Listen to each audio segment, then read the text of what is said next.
Los festivales entusiasta, la parte que tal vez hace que muchas personas se enamoren por primera vez de la industria musical. De eso hablaremos el día de hoy. ¿De dónde vienen? ¿Qué tan importantes son para la industria musical? Así que, sin nada más que agregar, queridísimo entusiasta, vamos a darle play a este podcast. Esto es Interludio, tu podcast de música favorito. El espacio en donde cada semana hablamos de un tema relevante en la industria musical. Entrevistas, reseñas y reviews es lo que hacen el espacio favorito de entusiastas musicales como tú y como yo. ¿Qué hay, entusiastas? Bienvenidos a su podcast de música favorito. Exacto, su podcast de música favorito, Interludio. Quería que tú lo dijeras. Quería que tú el día de hoy dijeras cuál es tu podcast de música favorito, aunque yo ya sé que es Interludio, hosteado por tu entusiasta de música favorito. Exacto, Paola de Interludio. Esa es tu entusiasta, tu host de música favorito. Bienvenidos, entusiastas, a un miércoles más de este espacio, de este chismecito musical que a mí me encanta compartir con ustedes. El día de hoy tenemos un tema sumamente especial que a mí me gusta mucho. Obviamente, el disclaimer de este podcast es que me inspiré en el documental, en las series documentales que sacó Netflix llamada Woodstock 99. Joya de serie documental. La verdad es que es un documental que está increíble porque pues el desastre del 99 fue un desastre y daba para mucho chisme. Entonces, entusiasta, el día de hoy vamos a hablar, claro que vamos a hablar de Woodstock, claro que vamos a hablar de Coachella, claro que vamos a hablar de Tomorrowland, de muchos festivales. Así que sí, entusiasta, los festivales siempre han sido una parte esencial de la industria musical, pero no siempre han sido como nosotros los conocimos. Los festivales no nacieron siendo Coachella, entusiasta. Eso lo tenemos que dejar súper claro el día de hoy. Los festivales iniciaron siendo como espacios de adoración hacia los dioses. Debemos entender que la cultura de la adoración en las antiguas sociedades era muy predominante. Entonces, pues digamos que las sociedades con muchos habitantes se congregaban en un espacio para poder adorar a un mismo dios. Lo que ahorita vendría siendo como, no sé, juntarnos en un mismo venue para poder ver a un line-up o a un artista.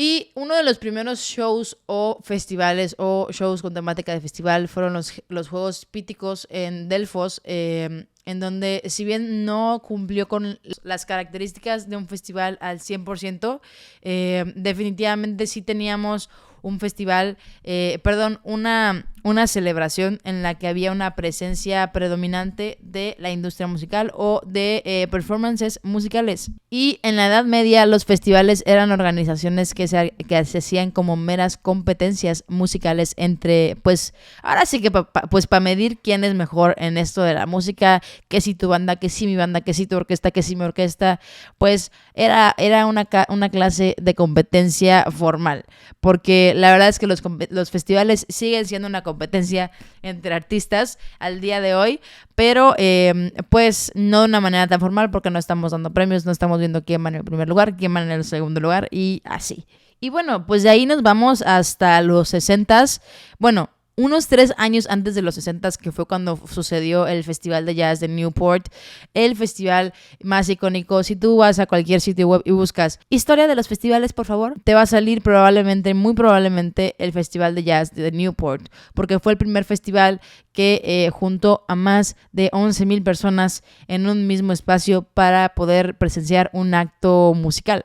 Y bueno, regresamos a los 60s, a los maravillosos 60s, entusiasta. Un poquito de contexto, este año es un año muy revolucionario para la historia de la humanidad. Es un año en el que nacen, no nacen tal vez, creo que tal vez nacer no es la palabra, sino que toman mucha relevancia, toman mucha importancia los movimientos hippies, los movimientos en pro a la paz.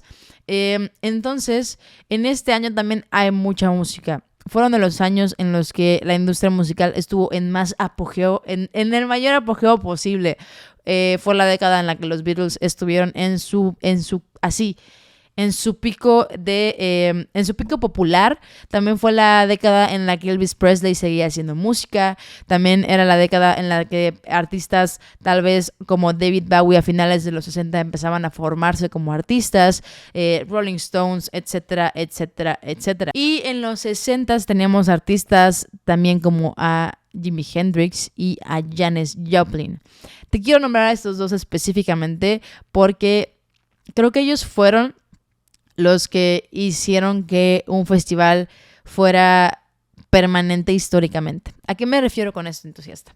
Me refiero a que los festivales comenzaron a ser súper, súper importantes más allá del buen momento que nos hacía pasar al estar en un festival, más allá de esta intención de podernos juntar a convivir en un mismo espacio.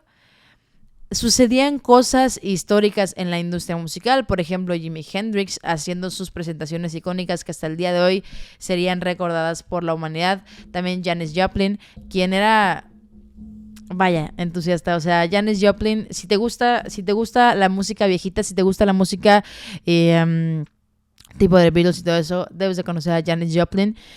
Genia. Y bueno, los festivales comenzaron a ser muy, muy importantes porque, como te decía, eran pues el centro de estos acontecimientos sumamente importantes de los cuales podían participar artistas como Jimi Hendrix y Janis Joplin, como te lo venía diciendo. Y en los 60 tuvimos un catálogo de creación de festivales que hasta el día de hoy muchos de ellos siguen existiendo. Tenemos a Woodstock en 1969, icónico Woodstock. Creo que es el festival más icónico de la historia. Teníamos el festival de la isla de White, que este festival es muy especial, aunque no fue muy icónico en cuestión del line-up ni de que pasaran cosas en torno a los artistas. Fue un festival sumamente especial porque empezaba a detonar, la importancia que podían tener estos eventos en vivo para la sociedad, ya que empezaban a ver... los festivales en ese momento no eran tomados con mucha seriedad, de hecho con nada de seriedad. La policía, las personas que eran partícipes de ellos, la realidad es que no le daban mucha importancia ni mucha relevancia, entonces no decían como de, hey, sí tienes que mandar policía a ese festival sí o sí porque hay personas que pueden descontrolarse. No les importaba la realidad de entusiasta. O sea, la verdad es que a nadie le importaba mucho porque recordemos que en ese momento histórico este tipo de sociedades entusiastas de la música, los entusiastas musicales de los 60s eran vistos como... ay, los piojosos, ay, los hippies, ay, los rockeros que están sucios todo el día. Entonces, realmente así como que personalidades importantes o necesarias para la sociedad vista desde el canon, pues, de los policías, no lo eran. Entonces, lo que sucedió en esta isla de White es que fueron muchas más personas de lo que pudiera ser, y se creó una ley especialmente para los festivales, para las congregaciones de más de 5,000 personas en Estados Unidos. Y en 1960, ahí va, 1960, no 1960 y algo, no, 1960, los inicios de esta década, sucedió el Festival de Viña del Mar. El festival, uno de los festivales más icónicos que hasta el día de hoy persisten de la industria musical. Te puedo decir que Viña del Mar es un festival que le ha faltado muchísima explotación, porque para los años que tiene, no puede ser que un festival que tiene 20 años como Coachella, que tenga más presencia que un festival tan viejo como lo es Viña del Mar. Vayamos con esta pequeña línea histórica. Tenemos primero al Newport Jazz Festival, que fue festejado en 1954. Perdón si me están volteando, así como que me están viendo voltear mucho, pero es que tengo que ver las fechas para poder dárselas bien porque no me las aprendí de memoria. Hablábamos de que ese fue el primer festival de la modernidad en 1954. Creo que me equivoqué porque hace rato les había dicho en 1957, pero no, fue en 1954. Y de ahí nos vamos a The Monterey International Festival, que fue 1957, que fue donde aconteció todo este espectáculo de Janis Joplin y de Jimi Hendrix compartiendo escenario. Vaya, un momento histórico. De hecho, si vas a YouTube y buscas esas presentaciones individualmente de cada artista, te van a aparecer porque son una joya entusiasta. The Monterey International Festival es de los momentos más importantes de la música contemporánea, ya que fue nombrado el Festival del Amor porque fue una pequeña introducción o una pequeña probadita de lo que vendría siendo Woodstock. Creo, sin temor a equivocarme, que los creadores de Woodstock fueron asistentes a este festival, les encantó la vibra, les encantó el concepto y dijeron, yo también quiero hacer algo así. Y Woodstock, entusiasta, Woodstock definitivamente fue el festival. Quiero decirte que Woodstock en su primera edición fue pensado para no más de 50,000 personas. ¿Y sabes cuántas personas llegaron, entusiasta?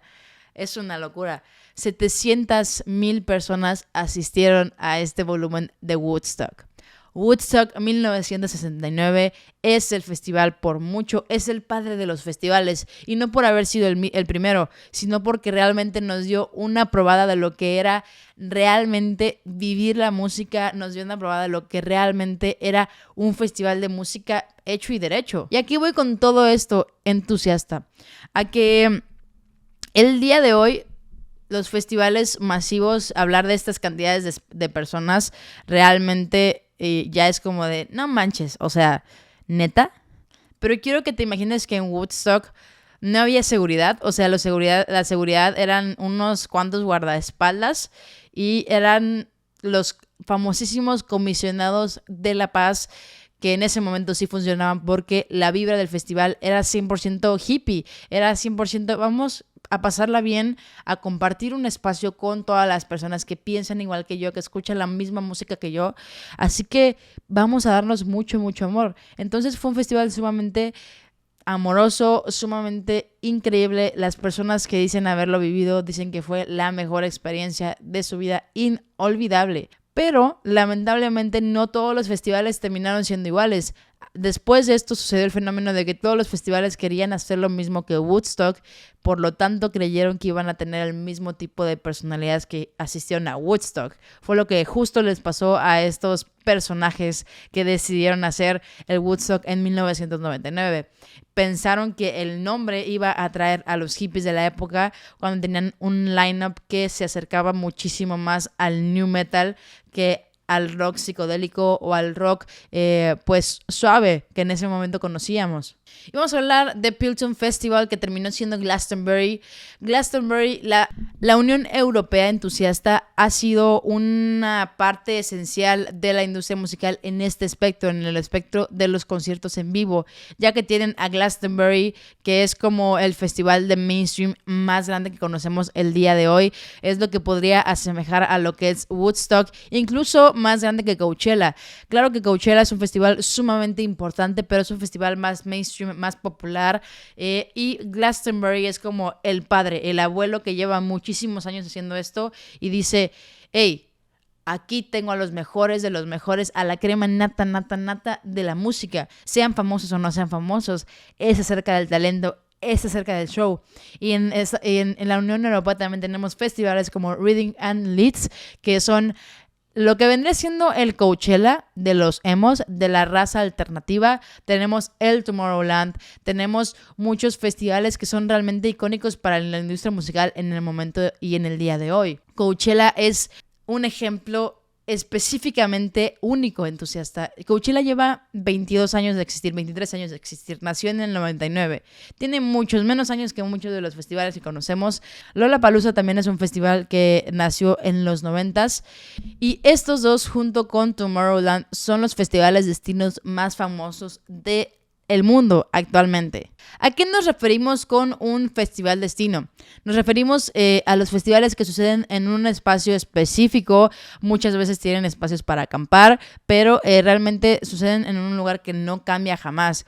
Coachella, por ejemplo, sucede en el desierto de Los Ángeles. Tomorrowland sucede en Bélgica y Lollapalooza es el festival que tiene más sedes en el mundo. Por ejemplo, Viña del Mar es uno de estos ejemplos de los festivales que son destino.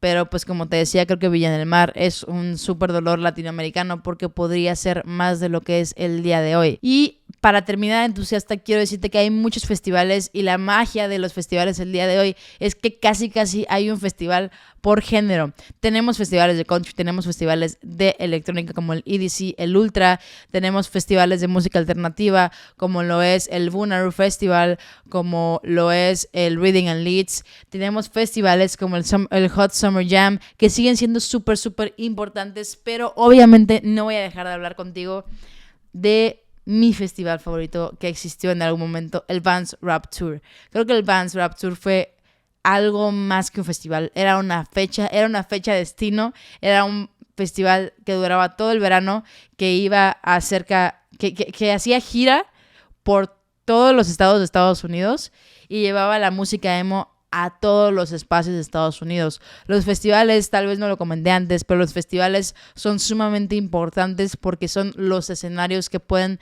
determinar o pueden visibilizar la música popular o lo que debería de ser escuchado en un momento. Esto es algo muy bueno porque le da mucha visibilidad a muchas personas en un escenario. Eso sucedía con Vans Warped Tour. Vans Warped Tour fue algo icónico, no solamente para la cultura emo pop, fue algo icónico para la cultura musical. Imagínate girar todo Estados Unidos con 15 bandas, un line-up de 15 bandas, era una locura. El día de hoy puedes escuchar o puedes buscar playlists, videos, no sé, de todo de Vans Warped Tour. Obviamente Vans Warped Tour ya no sucede, ya no existe.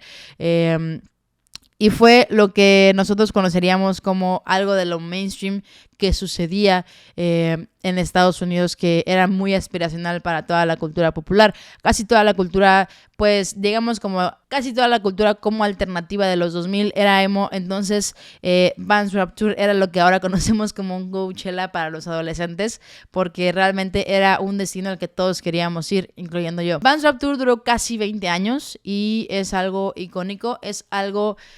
Wow, entusiasta, solo te quiero decir que de Vans Warped Tour salieron bandas como Fall Out Boy, salieron bandas como 21 Pilots, salieron bandas como Paramore, Paris, muchas bandas, como incluso Blink-182, creo que en algún lineup estuvo Green Day, etcétera. Vans Warped Tour era una locura y es uno de los festivales que casi nadie habla porque no era tan mainstream, pero es uno de los festivales más icónicos que hemos tenido la oportunidad de visibilizar en las últimas décadas. Así que entusiasta, yo sé que tal vez me faltó de que uno u otro festival ahondar un poquito más, pero ya no quiero hacer estos episodios más largos, más largos, porque creo que podemos sintetizar la información y tal vez si te gusta platicar más acerca de este tema, voy a estar subiendo mucho contenido acerca de él en mi Instagram, interludio.mx. Ve a seguirnos porque estamos haciendo un buen de dinámicas, un buen de contenido súper chido.